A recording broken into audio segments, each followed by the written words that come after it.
2 reasons to like the day. And it has to do with this. right here. So today is Friday, and it's also, this is an official day, New Year's resolution ditch day. Ditch day. So if you've been going strong doing something, you know, maybe not eating unhealthy, or maybe you say, I'm not going to drink vodka every night of the week. Well, forget it. Do it now, because it's the day to sort of ditch it.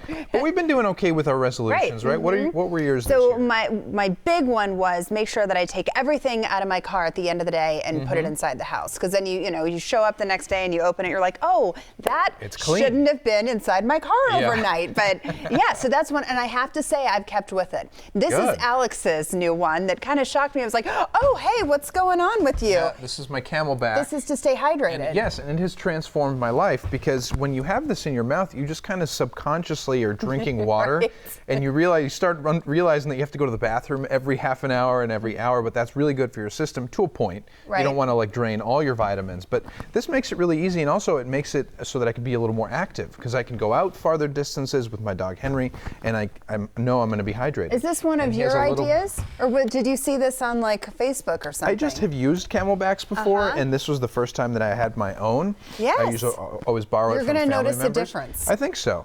From what I've heard.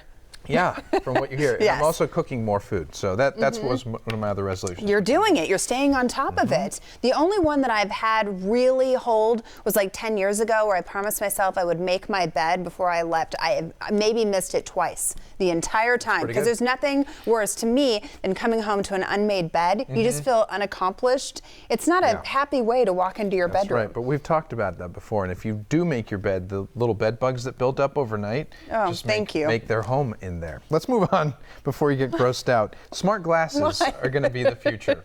No, this is more than smart glasses. This is like implanting something into your face and into your brain, into your cornea to be exact. You're going to get this. I know you are eventually. This is called Mojo Vision, and it puts a screen on your eye to tell you what's going on. Only you can see it. Yeah. And so if you, is that real? Does that really happen?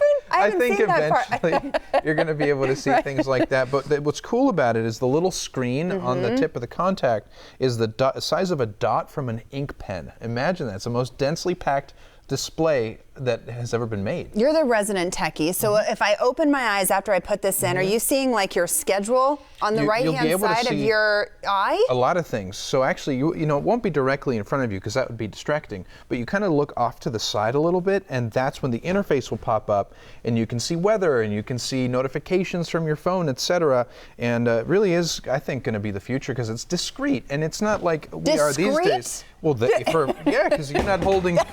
You see, your microphone fell, so you're not holding big gadgets up to your face. No, I would have a panic attack and a heartbeat can you imagine if you slept with it and then you woke up and it's like, Alex, your eye is melted. Your alarm clock is going off. You have to get up. Speaking of sleeping, Pod Hotel. I would never sleep in this. No, this is like calling all weirdos to me, because if I just think it's a little bit weird. So this is a new hotel. It's a concept in Colorado, and it's going to feature private sleeping rooms with shared bathrooms, and of course it's going to be like a discounted price. It's going to be a fraction of a price than what we're used to. So it's a shared living space, except you have your own private pod. Yeah, my mind's starting to change on this. When we saw it earlier, I said, you know, it'd be kind of creepy to have all those people that you don't know and you share a living space, but it looked like it had an electronic lock on there. So you show up at your own leisure, you can unlock the door, it knows it's you, and then you can lock it behind you. I totally get that. I just don't want to see some random man in a bathrobe when I wake up, don't you think? Probably will. I know, that's what I'm saying. It's a Hostel of America. Valentine's Day is coming up, and last year we talked about this, where you know those little Valentine's hearts that you see them right there? These are like the classic nostalgic thing that you get, you know, in classrooms in your little Valentine's, right? Like in third grade. And chalk. No, you're not. The motivation behind getting these is not that they're going to be delicious. Anyway, they're making a comeback because Necco, I think that's how you pronounce it, went bankrupt. Well, a new company bought it, so now they're going to make their official comeback after being gone from last year. And new flavors, banana and wintergreen. Now let's leave you something really quick with something that's very impressive. This is an impressive feat. This man has only one arm. He's been that way since he was young. You saw what he did there? That ended up being a hole-in-one on a 151-yard, there it comes, hole at PGA West Stadium That's course. incredible. Look at that. And, people they just went got it on crazy. camera. Yeah. Right? I mean, because you have to have that proof. Yeah, he wanted to prove that even if you have a disability like Right. this, that you can do